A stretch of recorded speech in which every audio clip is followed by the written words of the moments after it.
Kini nga manok ba perting ninduta mo ang gikisan nako na di mga kapasis no kay perting no kung laban ning manuka mo na kapasis gipalitan yun ako ni siya sapatos no kay para maglakaw-lakaw ni siya sa kuang tukaran o para dili ni siya matunok mga kapasis mo na karon mga kapasis ato ginyang siyang gisuotan no og sapatos kita yun na mga kapasis kining sapatos sa Ismaili na mga kapasis. So muna karon mga kapasis no kung nakita ninyo ng manuka perfect gid siyang dakuah. Kung kita nyo na mga kapasis liog pa lang duha na siya kadangaw.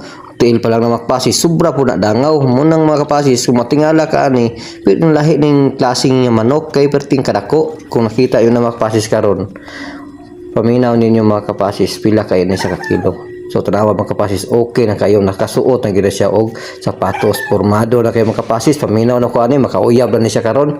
Kung makita yun mga kapasis no ako guna siyang gipa-plaster mga kapasis lamisa kay para makakuha gyud tag nindot na forma o ako nang gipicturean mga kapasis gibidyohan ako sa karon tanawa jud okay kayo pati pabo ibo kayo siya ha.